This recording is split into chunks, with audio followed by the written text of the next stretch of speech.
Et 7h37, c'est l'heure de l'interview en toute franchise avec Céla Bougriou. Bonjour Céla. Bonjour Christophe, bonjour à tous. Ce matin, vous recevez Thomas Ménager, porte-parole du Rassemblement national et député du Loiret. Bienvenue. Bonjour Thomas Ménager. Bonjour, on va tout de suite évoquer cette équation compliquée à laquelle va devoir répondre François Bayrou. Compliquée pour ne pas dire impossible. Comment trouver 40 milliards d'euros d'économies? Le Premier ministre va donc dévoiler ses pistes tout à l'heure. Et parmi celles-ci, la question de l'année blanche, un gel des dépenses publiques sans prendre en compte l'inflation.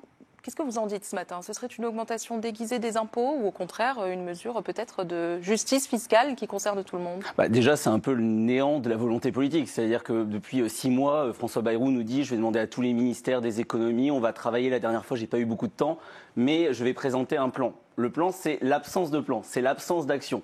Alors, il n'y a pas que ça. Mais sur cette mesure sur cette année blanche, c'est des impôts déguisés. Ça a été très bien expliqué dans vos reportages précédemment. C'est-à-dire c'est l'impôt sur le revenu qui va augmenter, c'est les retraites qui vont baisser puisqu'elles ne sont pas indexées sur l'inflation. Je tiens à rappeler à François Bayrou, s'il nous écoute ce matin, que Michel Barnier est parti, a fait ses cartons pour moins que ça. Il est parti sur l'absence d'indexation des retraites. Là, c'est un plan global d'augmentation déguisée des impôts. Et donc, en ces premiers jours de vacances, François Bayrou, si ce qui est annoncé est confirmé, il est sur l'autoroute de la censure et aujourd'hui, il doit vraiment changer de cap et changer sa copie avant 16h. L'année blanche, c'est une ligne rouge pour vous aujourd'hui, pour le Rassemblement national? C'est une augmentation d'impôts sur les classes populaires et les classes moyennes, sur toute la France qui bosse, la France qui travaille. On entend aussi que ça serait ce qui serait des réformes, ce ne serait pas des réformes structurelles, mais ça serait encore la baisse de l'assurance chômage, des réformes qui feraient du mal à la France qui se travaille et la France qui se lève tôt. Et à minima, si ça se confirme, faut-il des exceptions, notamment sur l'allocation adulte handicapé ou encore d'autres allocations? Je ne pense pas. C'est-à-dire que tant qu'on n'aura pas levé des tabous et qu'on n'aura pas fait des réformes structurelles sur la question du budget de l'Union européenne qui va augmenter de 3 milliards puis de 7 milliards, sur la question de l'immigration, l'Office de l'immigration et de la démographie dit 40 milliards. On cherche 40 milliards, mais par contre, on demande des efforts aux Français, mais aucun effort aux étrangers, sur l'aide médicale d'État, sur les titres de séjour pour soins. Il faut d'abord traiter ces questions. On n'aura pas le temps de rentrer dans les détails. Tout de même, une question sur ce que vous dites, notamment sur l'Union européenne. Vous le savez, aujourd'hui, le gouvernement cherche des mesures d'urgence. Ce dont vous parlez, ce sont des mesures qui mettront du temps à aboutir, des mois, voire des années. Mais en tout cas, pour ce budget, en tout cas de l'année 2026, sur l'Union européenne, vous savez bien que c'est très compliqué. Tous les pays ont demandé des rabais, ils ont eu pluriannuel. Restons sur le concret. Un jour férié travaillé de plus. Est-ce que là, vous dites, tout le monde est mis à contribution, allons-y? Non, mais je vais vous faire la même réponse. C'est encore de demander des efforts aux Français, aux retraités, aux actifs, ceux qui bossent, qui ont déjà connu une inflation très importante, qu'on connaît dans nos permanences, je le vois dans mon territoire dans le Loiret, qui n'arrivent pas à boucler leur fin de mois. On ne peut pas demander des efforts aux Français si l'État, si l'Union européenne ne fait pas des efforts, supprime pas des agences, ne réduit pas son train de vie, supprime l'aide publique au développement. Il y a des économies ailleurs. Vous en parliez, ça ne suffira pas. La ministre des Comptes publics elle-même, quand elle l'évoque, en parlant d'un tiers des agences supprimées, explique que cela rapportera 3 milliards d'euros. Je le disais en début de cette interview, une addition. 40 milliards d'euros. On a le sentiment aujourd'hui que vous n'êtes prêt à faire aucun effort. Quand le chef de l'État, il y a quelques jours, appelle à la responsabilité des oppositions au vu de la gravité de la situation, notamment sur le contexte géopolitique, qu'est-ce que vous lui répondez ?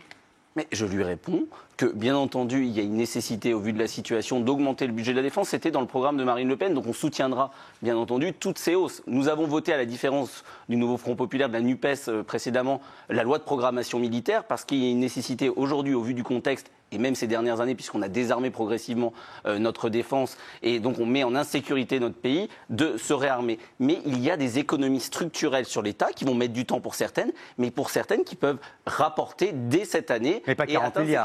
Pas 40 milliards en claquant des doigts. Vous savez, on avait proposé un contre-budget, on le fera de nouveau au Rassemblement national. À chaque fois, on propose un contre-budget, ligne par ligne.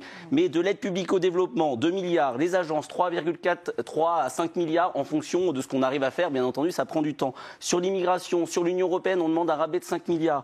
Je peux aller aussi sur les énergies intermittentes. C'est 6 milliards parce qu'on rachète de l'éolien qui coûte beaucoup plus cher. Il y a une multiplicité d'économies qui permettent d'arriver à 40 milliards. Quand est-ce que vous proposez votre contre-budget ? Bien entendu, au moment où on aura la feuille de route à la rentrée, on travaillera de la même manière, on reproposera un certain nombre de mesures, il y aura des nouvelles mesures.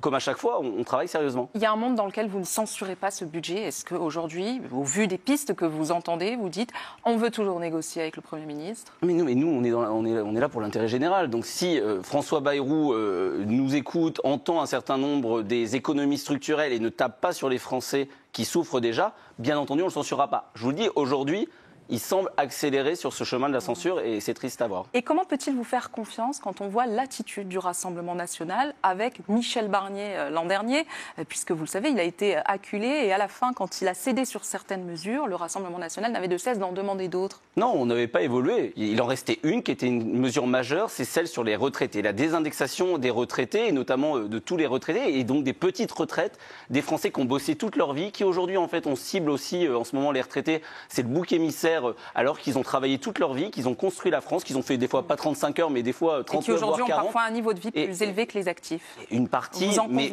aujourd'hui, c'est surtout que les actifs, aujourd'hui, peinent, qu'il faut revaloriser les salaires et qu'il faut revaloriser le travail dans notre pays. Un mot sur les perquisitions de ces derniers jours au siège du Rassemblement national, le RN soupçonné de financement illégal de campagnes électorales. J'ai envie de vous poser une question très simple. Si vous arrivez au pouvoir en 2027, est-ce que vous offrez aujourd'hui la garantie aux Français que la justice pourra être rendue et pourra être exercée sereinement ? Quand on entend les discours de certains cadres de votre parti, on a le droit de se poser la question. Rien à voir avec la justice, tout à voir avec la politique, dit Jordan Bardella. Vous trouvez que c'est normal pour un parti qui a vocation à gouverner dans les prochaines années ? On croit à l'indépendance de la justice, mais aujourd'hui, quand je vous dis, il y a un syndicat qui est le syndicat de la magistrature qui prend des positions politiques contre des partis politiques, qui est officiellement à gauche, voire à l'extrême gauche, et qui dit on doit combattre le Rassemblement national. L'indépendance de la justice, c'est aujourd'hui qu'elle est mise à mal. C'est qu'il y a une majorité, bien entendu, de magistrats dans notre pays qui font remarquablement leur travail, qui auraient besoin de moyens supplémentaires. Mais il y a une partie, malheureusement, qui sont engagés politiquement et qui n'arrivent pas à faire la différence entre leurs opinions politiques, et ce qui est autorisé, et leur rôle de rendre la justice au nom du peuple de manière indépendante. Merci beaucoup Thomas Ménager d'avoir été avec nous. Merci à Céla Bougrillon.